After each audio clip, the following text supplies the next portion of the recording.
Hi everyone, my name is Dr. Jeanine Downie and I'm a board-certified dermatologist. I'm the Director and President of Image Dermatology in Montclair, New Jersey. Today, I'm going to talk to you guys about skin cancer, something that I'm passionate about decreasing the incidence of across this country and quite frankly around the world.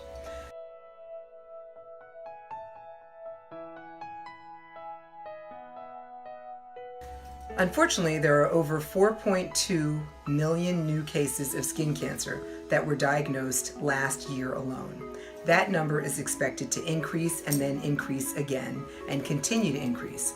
This is because of our increased leisure time and the fact that people do not put on sunblock, and if they do not reapply it like they should.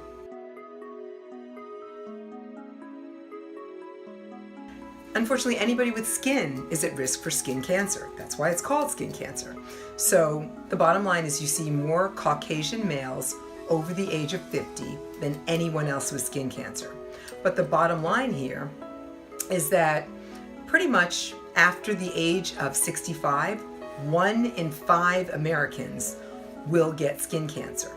Many of these people are brown. They are not all Caucasian, so the thought that sunblock should only be worn by lighter races is a flawed construct and is not reality.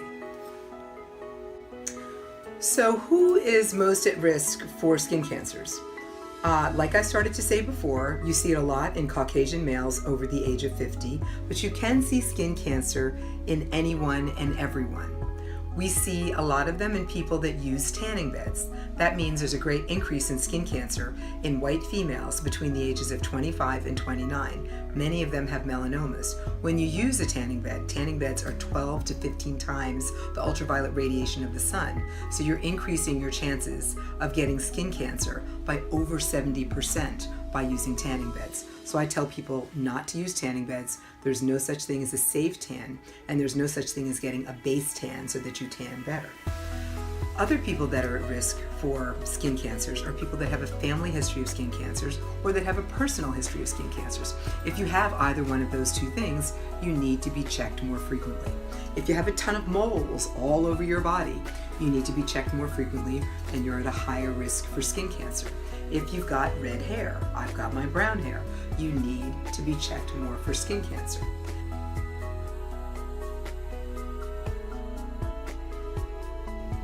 So if you're light-skinned, that is if you're Caucasian, if you're Asian American, if you're light-skinned Latino American, or light-skinned African American, those people are also at risk for skin cancer. And in addition, people that have a history of severe blistering sunburns are absolutely at risk for skin cancer.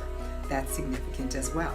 So all of these things coupled together with the fact that people aren't wearing sunscreen like they should and are not reapplying it, that's what makes this a crisis situation with over 4.2 million new cases each year and getting worse and worse.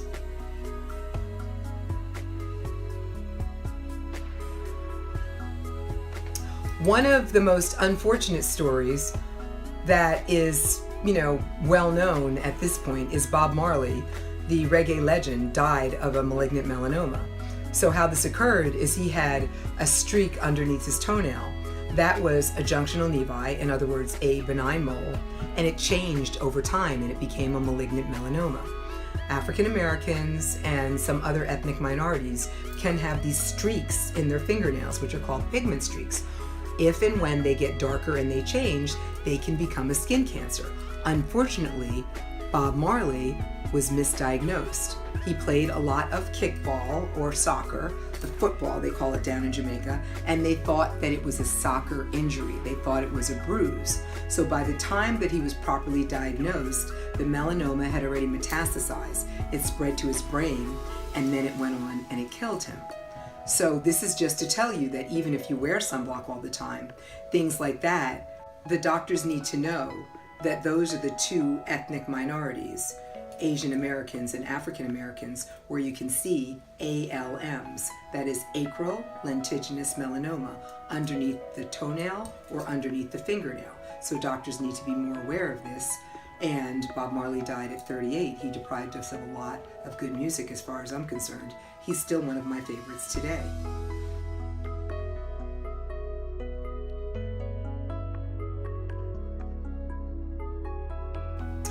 If you lived once in an area that was close by the equator, Florida, the Caribbean, Mexico, South America, all over Africa, parts of Indonesia, Australia, the bottom line is that you are more predisposed to getting skin cancer because of the amount of ultraviolet light during the day, every day, that you took in.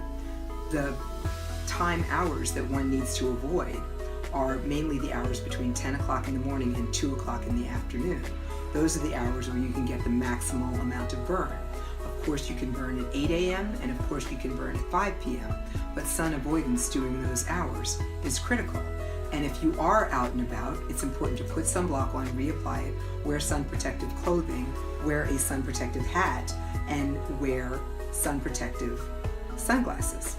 So that's all very, very critical. And those are things that I want people to think about when they're thinking about when they should avoid exposure to the sun. That's important.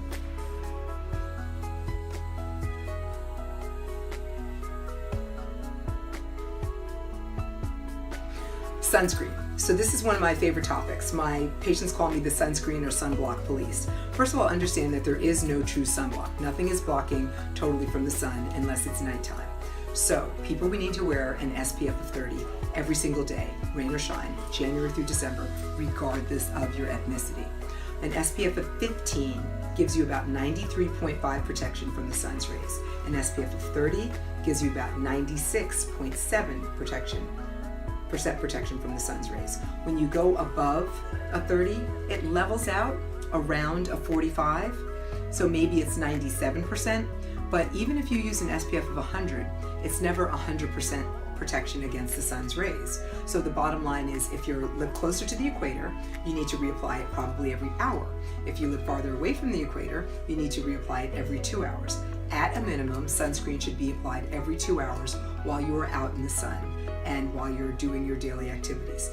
Even if you are sitting by a sunny window, UVA rays penetrate through the glass or through your car when you're driving, and UVB rays are deflected. So you still need sunblock on in the car, and you need it on in dreary and rainy weather, because 77% of the sun's rays penetrate through the clouds on a cloudy day. So you need to put it on, you need to reapply it, and I don't want people to get fooled by an SPF of 70 or 100. The bottom line is those are helpful, but they still need to be diligently applied and reapplied. And people should use about a shot glass full all over their face, their neck, their ears, and the backs of their hands, which are the most critical and the most overexposed areas. And this is where we as doctors find the majority of the skin cancers that we detect.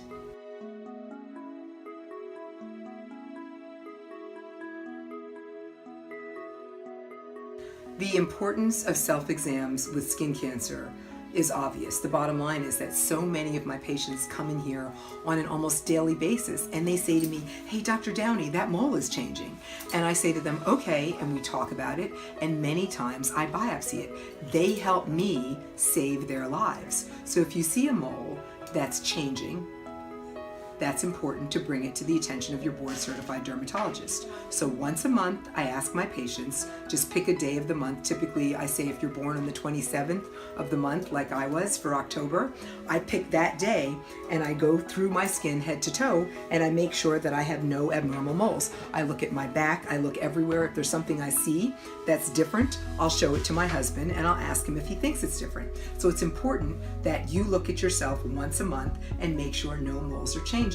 Now, another thing you need to worry about is if you have a lump or a bump or a patch that's not healing. That could also be a skin cancer. So in terms of warning signs, like what do you look for in moles specifically?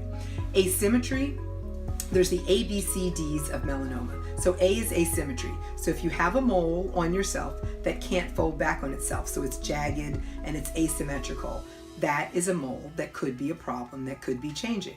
Bring it to the attention of your board-certified dermatologist. If you have a mole that's irregular, that looks like a jigsaw puzzle, that means the borders are irregular. Again, bring it to the attention of your board-certified dermatologist. There was a gentleman that came in here the summer before last that had pink, blue, light brown, and red, and black, all in his melanoma, it turned out to be. The minute I saw his large patch of mole on his back, my heart fell and my stomach clenched because I knew before I even did a biopsy. So if you have unusual colors in a mole, please, for the sake of yourself and your loved ones, bring it to our attention. Okay, so that's colors, so that's asymmetry, borders, and colors. And then D is diameter. If it's bigger than the size of a pencil eraser, again, it could be a problem. However, there are many basal cells, squamous cells, and melanomas that are tiny, that are pinpoint, that are still an issue. So if you have a mole that's changing, that's causing you pain, that's swelling, that's bleeding, if you think something's a pimple and it's not healing, all pimples heal. Just please bring it to our attention so we can either reassure you or we can biopsy it. Those are the two choices. And then we can take it from there. But educated we stand when we're together. As a board-certified dermatologist, myself and my colleagues are here to educate people on skin cancer and to help people in terms of what their decisions are with their overall skin health. Cancer on the skin can be seen, so it can be detected. So if you can help us help you decrease the incidence of skin cancer by listening to my tips, I would so appreciate it, and so will your loved ones and your family. Thank you so much.